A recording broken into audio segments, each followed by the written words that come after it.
Welcome back mga kaaldab. Ito na naman po ang inyong lingkod, si Mr. Destiny. At magbibigay po tayo ng pinakamainit na update po ngayon sa social media. Well, ito yung pinaka-latest ngayon na talagang pinag-uusapan. Sabi ko nga po sa inyo, may mga bagay-bagay nga po na mahirap ipaliwanag. Lalong-lalo na po kapag ang pinag-uusapan ang real life couple, mga kaaldab. I-remind ko lang po mga kaaldab sa mga magre-react po sa mga sinasabi natin, bahala po sila. Ako, update lang naman po yung binabato ko.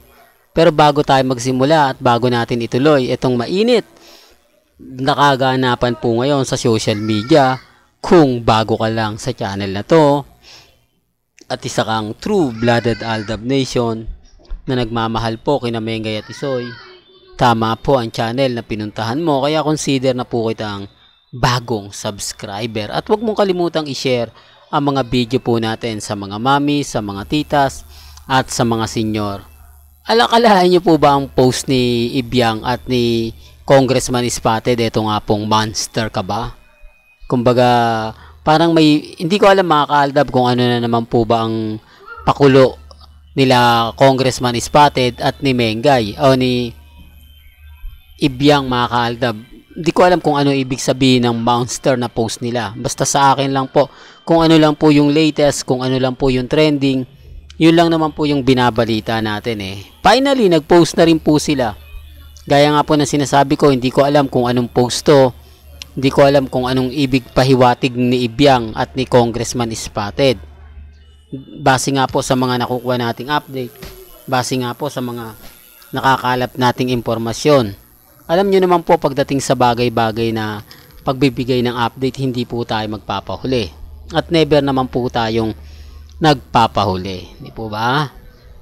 I-remind ko lang po at paulit-ulit ko pong sasabihin sa mga ganap po kay na Mengay at kay Alden Richards, updated na updated po ako. Kaya ako nga po sinasabi ito para lang po klaro, para lang po magising yung mga ilang netizen na nagsasabing si Mr. Destiny puro fake news yan, lahat ng update niyan, para lang maging clear, para lang po sa kaalaman ng lahat. Sabi ko nga po sa inyo, depende na lang po yan sa mga kumbaga sasabihin nila, sa mga komento po nila. Ang importante lang naman po sa akin, makapagbigay ako sa inyo ng mga update, masabi ko kung ano po yung latest, malaman nyo kung ano yung trending. Di po ba? Ulitin ko, wala pong ibang alam o kumbaga kung bakit ito pinost ni Congressman Spotted at ni Ibyang, mga kaaldab. Sabi ko nga po sa inyo, depende na lang po ito sa mga napapanood ninyo, sa mga napapakinggan po ninyo. Di po ba? Comment nyo na lang. Basta ako, kumbaga patuloy pa rin po tayo magbibigay ng mga kaganapan. Sabi ko nga po sa inyo, dito po sa channel ni Mr. Destiny, lahat po ng mga kaganapan patungkol po kay Mengay sa EAT, sa bago niyang segment na o sitcom na gagampanan, kung matutuloy yan mga kaaldab ba?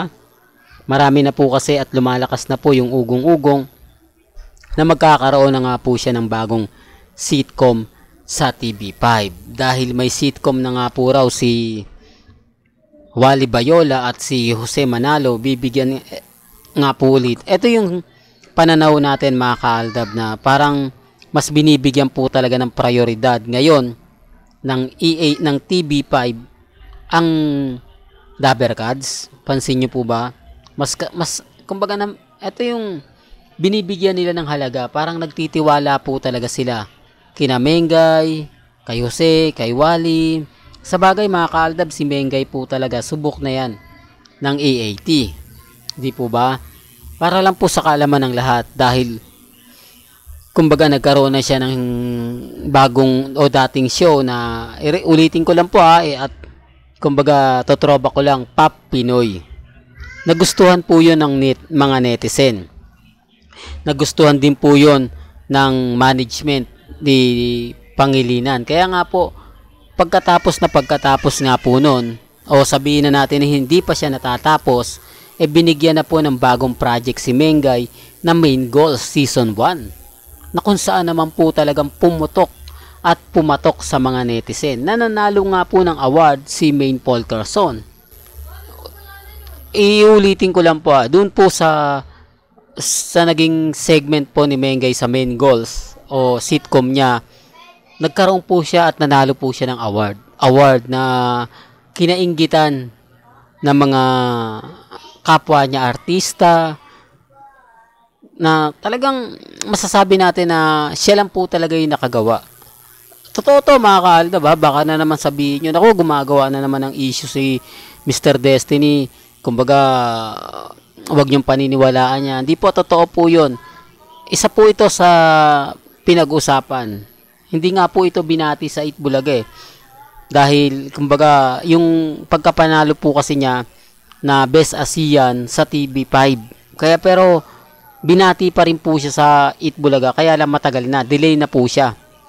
At ang GMA Network naman po, hindi naman po talaga yon babate dahil kalaban nila yung network na yon, di po ba? At sinabi nga po ni Henyo Master Joey De Leon doon, mga ka-Aldab, na tinalo mo pa kami, Mengay. Totoo po ito mga ka-Aldab. Sinabi mismo yan ng live ni Joey De Leon, mga ka-Aldab, sa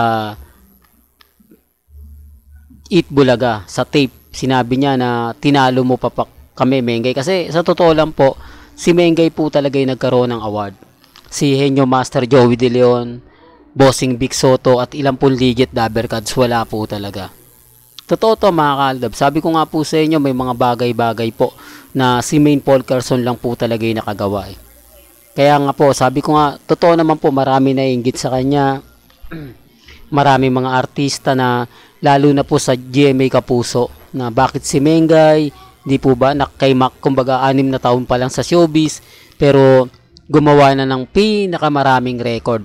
Best Phenomenal Box Office Queen, Best ASEAN Host, di po ba? Tapos samantalang yung iba, mga veterano na matatagal na, hindi man lang po nakakuha ng kahit konting award. Sinasabi ko lang po ito para po sa kaalaman ng lahat. Masasabihin nyo na naman, naninira tayo. Kumbaga, hindi po. Basta sa akin lang po, pagka may update, agad-agad ibabato ko po sa inyo.